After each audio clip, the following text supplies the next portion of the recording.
Hi, I'm Dr. Selena Fisk, and welcome to this episode of Make Data Talk. In this podcast, I help you turn your spreadsheets into stories in a way that is practical, accessible, and hopefully a whole lot more useful than your grade 9 maths textbook. Today, I'm going to be talking about the importance of shared agreements, shared language, or having organisational norms for when it comes to using data. Some people that we work with are really apprehensive about using data, or they may not be 100% sure about what it means for them or for your team. And if they don't know exactly what it looks like or what the expectations are, it could be harder for them to jump on board.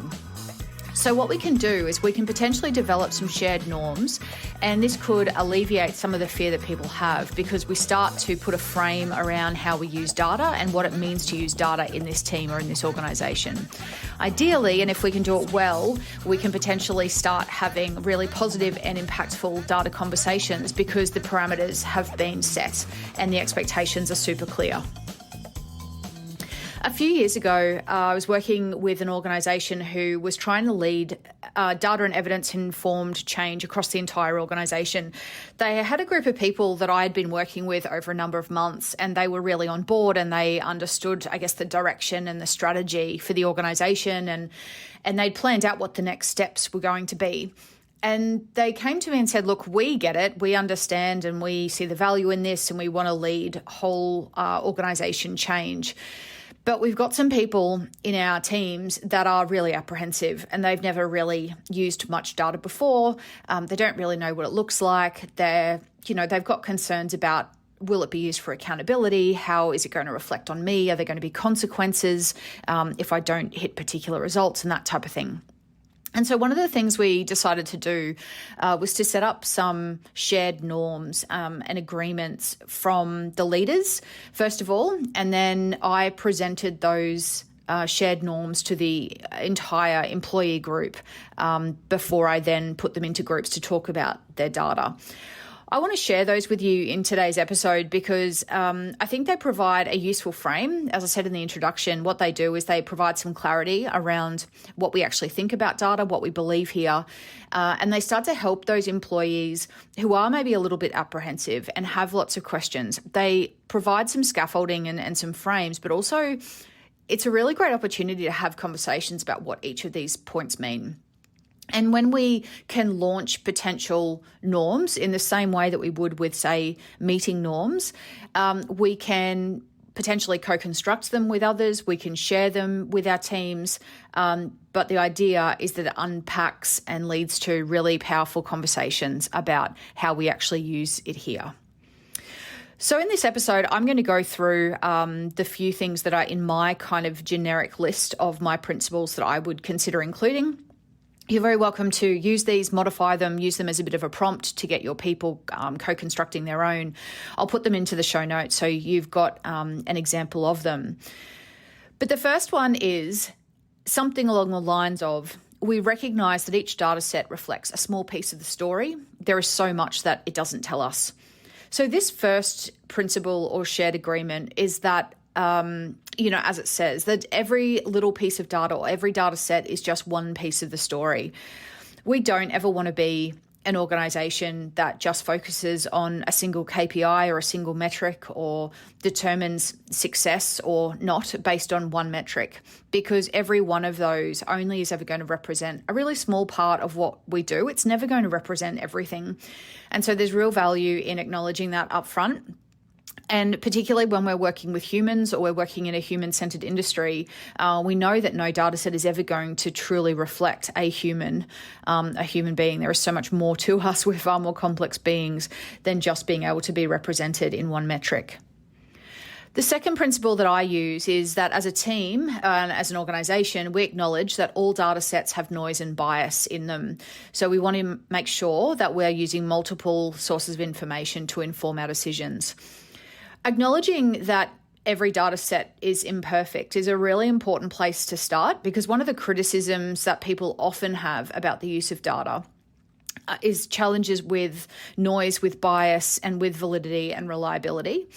And we really need to lean into those conversations and acknowledge the elephant in the room. We don't ever want to be, projecting a perception that we believe that the data is perfect, we actually want to name it up front that it's problematic. We want to obviously implement strategies and structures that allow us to collect the most valid and reliable data that we possibly can, but we need to acknowledge, obviously, that we can't ever just completely trust one piece.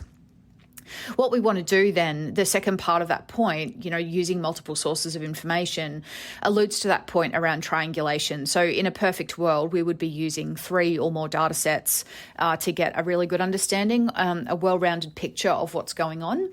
And one of the reasons we do that is because none of these data sets are perfect. And so if one is problematic and, it's imperfect, but then we start to see similar trends across the second data set and the third data set, then despite the noise and bias and challenges with validity and reliability, we can start to make some unbalanced judgments against or around those multiple sets of information.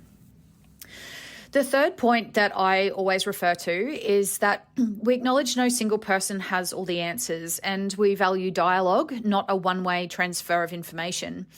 One of the things I often say is that data is not an event. It shouldn't be that our employees are engaging with data only when a leader is standing up in front of them, telling them a data story or just dumping data, doing a data presentation that's just them kind of dumping information onto an audience. We actually recognise, and this point kind of recognises that different people will have different perspectives. My interpretation and analysis of data is just my interpretation and analysis of the data. And, I've got a fair bit of experience in it in the role that I obviously have right now as a data storyteller, but equally there'll be things that I won't pick up on. And as leaders and people leading these conversations, we really want to promote that idea that we want other people contributing. We want collaboration. We want people talking about, and saying things like, I didn't see that thing in that data set. I actually thought that this was the most important insight or trend that I noticed, or this was something I thought we could do something about. It's not about I have all the answers and you're my audience and I'm telling you what to do. So it's important to, again, kind of acknowledge that really open, sharing, kind of collaborative approach that we want to take, not that I have all the knowledge and you listen to what I say. The fourth one is that we value everyone's perspectives, as we all have something to offer this conversation. And that obviously fits in quite tightly with that second one. So it's that idea of the back and forward, but actually that we're valuing every person in the room. And we want to be able to lean into, I guess, the differences and the nuances. We don't want to be hijacked by confirmation bias and self-serving bias and all of those other different biases that we have. But actually, because we all have different biases, that's why we need to lean into hearing different people's perspectives. Because my biases are going to help me see things, or are going to mean that I see things in a particular way, whereas somebody else's biases would mean that they might see it in a different way. So it's that dialogue, and we're valuing all of those perspectives. The next one is that we say no data set or value belongs to a single individual or team. Many factors contribute to the results. And sometimes I work with teams where they're really fearful about the way data is going to be used because they feel like they're solely responsible. And again, particularly in organisations where we're working with and dealing with humans, it's never going to be attributable to one single individual or team. There are so many external factors that would be influencing the humans that we're working with and the data that we're collecting. And so we can't ever then blame or attach a particular metric to a team in a way that's going to really hold them accountable and use it in a way that I guess is negative. Look, in some cases, there are some metrics that are really attached to a particular team. But we also need to be realistic about all of the other contributing factors as well. We need to make sure that we're considering the context and all of those other environmental factors that are influencing it. We don't ever just want to, wherever possible, we never just want to focus on one data set or value and attach it to a single individual or a team. The next one is that we have our greatest impact when we're curious about the numbers and we ask questions, and we don't want to blame anyone. Blame isn't a part of the process. Again, this is kind of leaning into that elephant in the room that people can sometimes be concerned that there will be blame. And often one of the things I see is that people jump to excuses because they're often fearful about how they're going to be judged or what people are going to think of them. And so they jump to excuses, and that's not going to lead to a productive conversation about, really effective and impactful actions. We need people involved the whole time, being curious, asking good questions. And we can lead by example by not blaming or attaching any of these values, to a specific person. The challenge we've got, and I think I've talked about it on the podcast before, is the idea of System 1 and System 2 thinking that Daniel Kahneman talked about in his book, Thinking Fast and Slow. System 1 thinking is that really fast reaction, and the problem is that that's where, when excuses come from the use of data, or when we share data with a team or with an individual and we start hearing reasons for why something hasn't performed as well as expected, that's often that System 1 thinking response. It's really automatic. There's not a lot of deep kind of cognitive engagement with the challenge. There's not a lot of deep curiosity, but we actually want to be promoting that deep inquiring curiosity, which is more System 2 thinking. The problem is, Daniel Kahneman says that he found in his research that about 98% of our thinking happens in the System 1 space. And so wherever possible, as the leaders in this world, we need to be thinking, well, how do we really encourage people to think slowly? How do we give them time and space to think about possible solutions, not just to come up with excuses, but to think about what those solutions are? The second last point in my list of shared agreements is that we use statements such as yes and rather than yes but.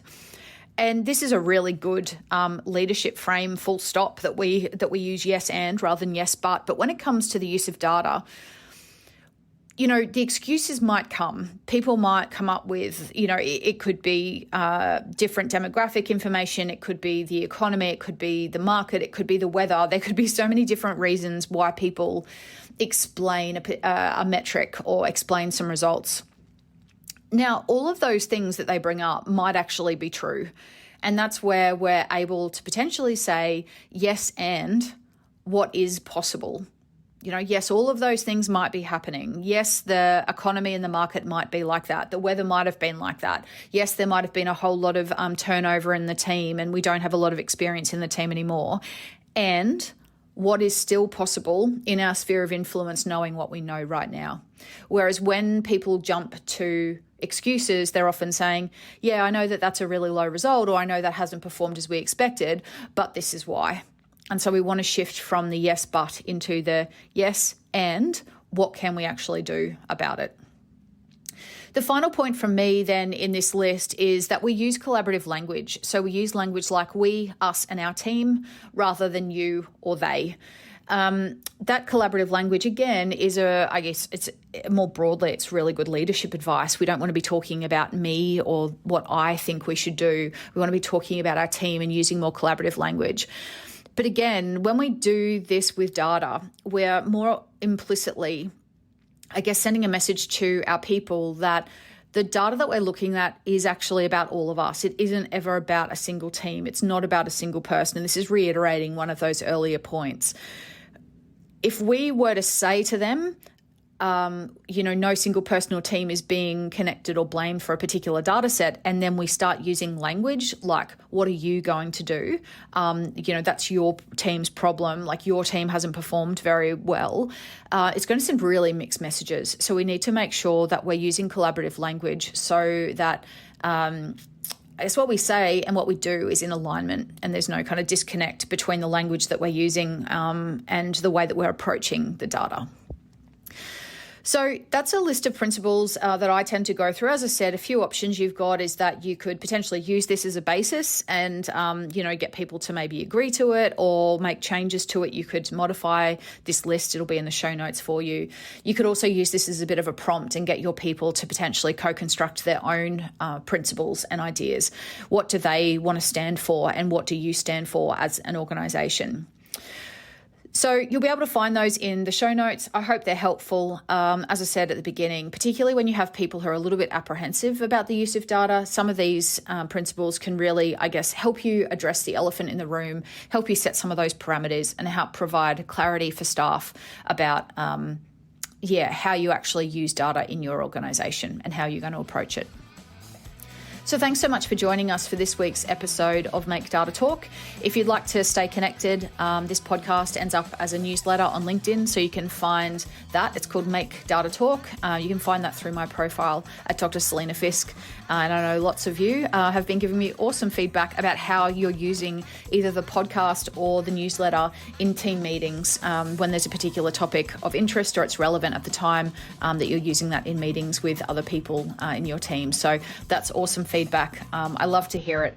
And as always, stay safe and look after yourself.